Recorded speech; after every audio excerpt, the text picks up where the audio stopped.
So spider veins மட்டும் ஐசோலேட்டாக இருக்க நபர்களுக்கு ரொம்ப சிம்பிளான ஒரு வைத்திய முறைகள் இருக்குது. அது என்னென்னா ஸ்க்ளீரோ தெரப்பின்னு சொல்கிறோம். இந்த ஸ்க்ளீரோ தெரப்பிங்கிறது என்னென்னா day care procedure.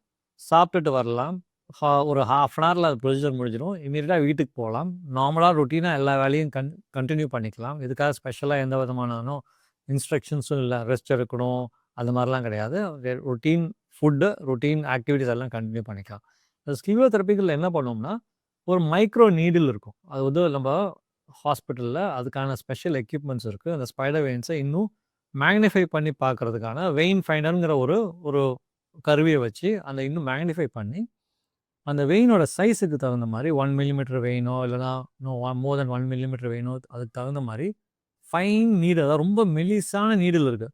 28 millimetre needle, ரொம்ப மெலிசான நீடில், ஓகேங்களா? அந்த மெலிசான நீடிலில் இந்த ஸ்க்ளீரோதெரப்பிங்கிற ஒரு மருந்தை வந்து நம்ம என்ன பண்ணோம்னா அது ப்ராப்பராக ஒரு ரேஷியோவில் மிக்ஸ் பண்ணி சலைன்லையோ இல்லைனா வாட்டர்லையோ இல்லைனா ஏர்லையோ வெயினோட சைஸுக்கு தகுந்த மாதிரி அதை மிக்ஸ் பண்ணி அந்த ஸ்க்ளீரோதெரப்பி இருக்க அந்த அந்த எந்தெந்த ஸ்பைடர் வெயின்ஸ் இருக்கோ அதில் வந்து மெலிசாக இன்ஜெக்ட் பண்ணோம்னா அந்த ஸ்பைடர் வெயின்ஸ் எல்லாம் இன்ஸ்டண்ட்டாக மறைஞ்சிரும், ஓகேங்களா?